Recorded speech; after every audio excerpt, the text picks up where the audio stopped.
भी हो, धाम का आश्रय ले लो, चरणामृत रोज पियो। किसी को समझे में नहीं आती बातें। अगर उसमें दुनिया की बातें औषधियां मिली हैं और कहते आपको बहुत स्वस्थ रखेगा, तो कड़वी हो कैसी भी हो, आप रोज नियम से लेंगे उस सिरप, चाहे उसमें अल्कोहल मिला हो, मछली का तेल मिला हो, कुछ भी हो, अरे औषधि है। और संत जन, महापुरुष जन, शास्त्र कह रहे हैं अकाल मृत्यु हरणम सर्वव्याधि विनाशनम श्री कृष्ण पादोदकम पीत्वा पुनर्जन्म न विद्यते। तुम्हें विश्वास हो रहा है? अकाल मृत्यु नहीं होगी तुम्हारी कभी भी। जिसके रोज मुख में हरि चरणामृत जाता है, प्रियालाल का चरणामृत जाता है, अकाल मृत्यु नहीं हो सकती। ये शास्त्र ऐसे महापुरुषों के द्वारा लिखे गए हैं कि भगवान अपने वचन झूठे कर सकते हैं लेकिन संतों के नहीं। अपनो परण विशार भगत को पूरो परण निभाऊं, जाचक जाचू कहे तो बेचे से बिक जाऊं।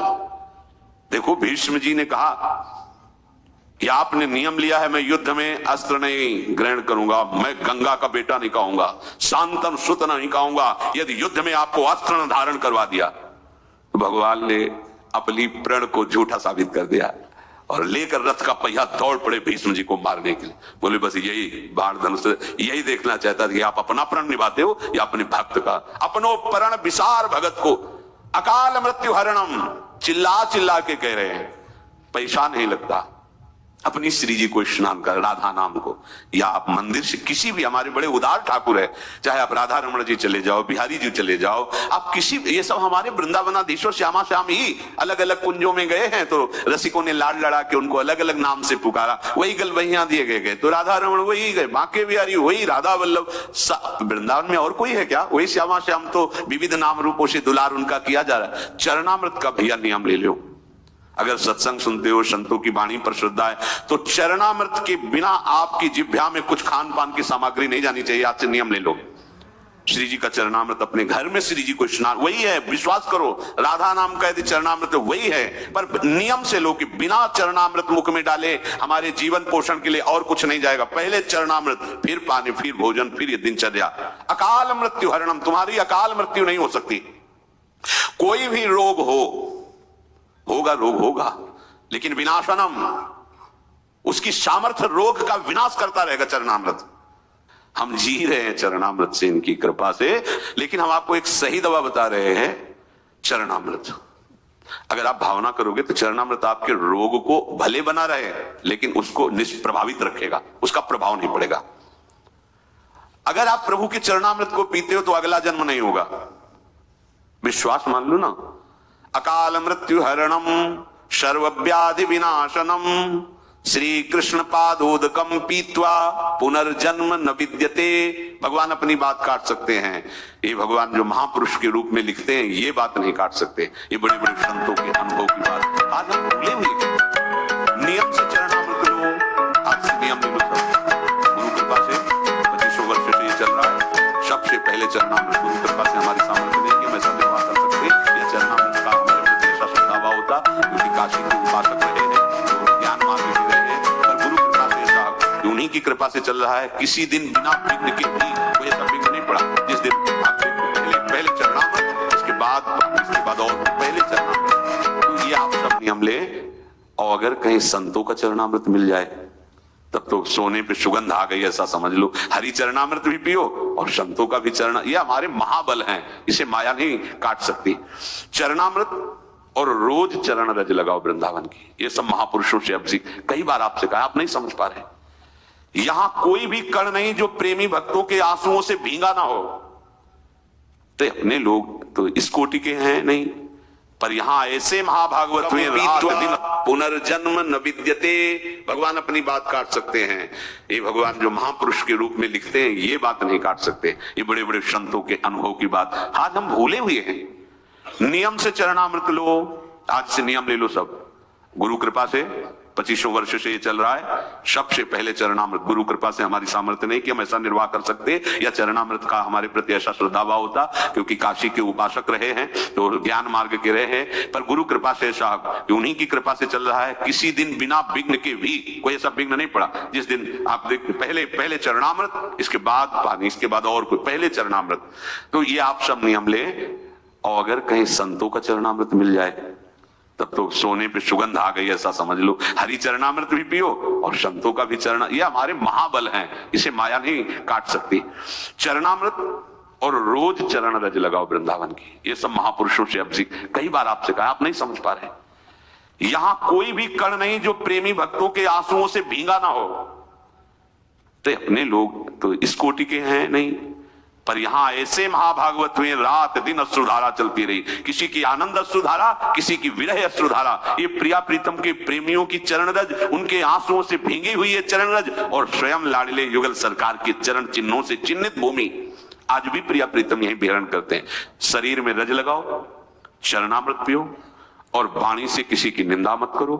वाणी का वेग आवे तो खूब जोर जोर से 84 जी गाओ, केलिमाल जी गाओ, वृंदावन दास जी की वाणी, ध्रुवदास जी की वाणी, ये अपने रसिकों की वाणी। वाणियों में हमारा बहुत बड़ा खजाना छुपा हुआ है। ये हमको गुरु वाणी पर विश्वास होने पर ये समझ आए, नहीं तो शुरुआत में जब था तो योग वासिष्ठ और उपनिषदों में ही हमारा विश्राम मिलता था, क्योंकि ज्ञान मार्ग के पथिक थे, ये सब करने पर भागते और एकांत में जाके जब योग उसका विचार करते तब जाकर शांति मिलती। क्योंकि इस रस का रसास्वादन जब गुरु आज्ञा पर कि तुम्हें ये करना ही है, तो बस एक नौकरी की तरह हमें चतुरासी जी पाठ करना है, हमें ये करना, ये करना। धीरे धीरे जब दरवाजा खजाने का खुलेगा तो फिर सब धरे के धरे रह जाएंगे। अलक्षम राधाख्यम निखिल निगमई रप्यतितराम रसाम बोधे सारम, खुल गया गेट। अब रसाम बोधे सारम, आप तो बस प्राण रमी रही हरिवंश वाणी। जीवन की सार्थकता भगवद आश्रय, भगवत चरणामृत और उच्छिष्टामृत के सिवा कुछ पाओ मत।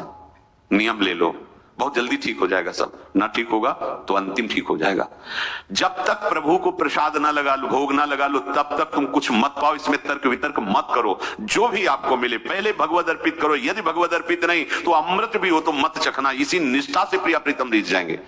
एक प्रसंग आता है एक अपने ब्रज के महापुरुष का कि अब उनके पास और कुछ तो था नहीं, माधुकरी मांगते थे तो ठाकुर जी को माधुकरी का ही भोग लगाते थे, क्योंकि विरक्त संतों के पास। अब वही भोग लगाया और फिर पाया। एक दिन लीला गायन में ऐसी रुचि हुई कि शाम तक भिक्षा मांगने नहीं गए, फिर शाम के मांगने गए, लाए तो दिन भर के भूखे और ध्यान नहीं रहा भोग का। लीला थी प्रभु की और वो ऐसे जे भी कवल पाकर ली लेना चाहते तब ध्यान आ गया तो ऐसे गला पकड़ लिया और विचार किया ये क्या हो गया। जीवन की निष्ठा हमारी भूख ने बर्बाद कर दी।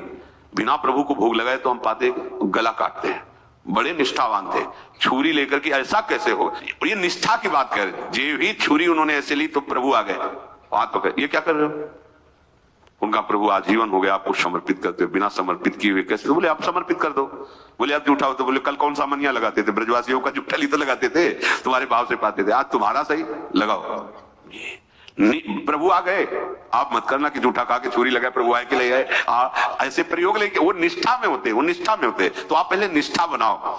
बिना प्रसाद किए आपको पाना नहीं कुछ भी। देखो इसी जन्म में भगवत प्राप्ति हो जाएगी, मान लो हमारी बात। बिना प्रभु को भोग लगाए कुछ नहीं पाना। उद्दंडता मत करो।